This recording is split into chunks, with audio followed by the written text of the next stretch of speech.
Rebecca has a question. What plants are good to grow for high carbon crop compost inputs and generating of biomass? Is this a crop worth growing?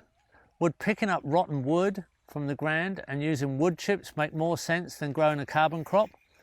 Well, it depends how much room you've got. Bamboo leaves are a great one. I use bamboo leaves, and generally leaves from under a forest. I'll take in a plastic sheet, a tarp, and rake up leaves onto it and then fold in the corners and carry it out, especially if they're underneath acacia trees or nitrogen fixing trees, even better. But dry material, we're looking for dry, so even if it's nitrogen fixing trees, when they're dry, they're higher in carbon. Bamboo's high in silica, so you add in silica. You can have rotten branches and twigs added in.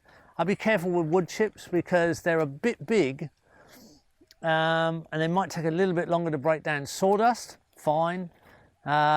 Leaf material, generally, dried leaves, even dried grasses. But if you want to grow a crop, sorghum, corn stalks, barley, wheat straws, any easy to grow crop that's slow to break down as a plant material when it's dried is high carbon.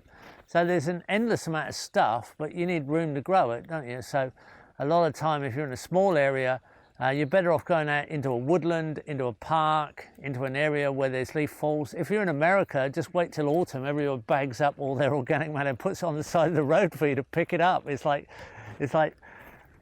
compost material heaven in the suburbs of America in autumn, and you could stockpile it.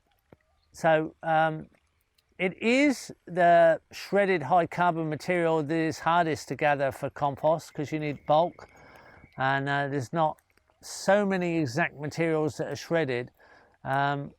It's easy to get the nitrogen. Most people think it's going to be the other way around, but it's the shredded high carbon or large surface area carbon material. People also say, oh, you're going out in the forest, you're taking the mulch from under the forest, so you're damaging the forest. Look, it's got plenty of mulch coming down over all those years.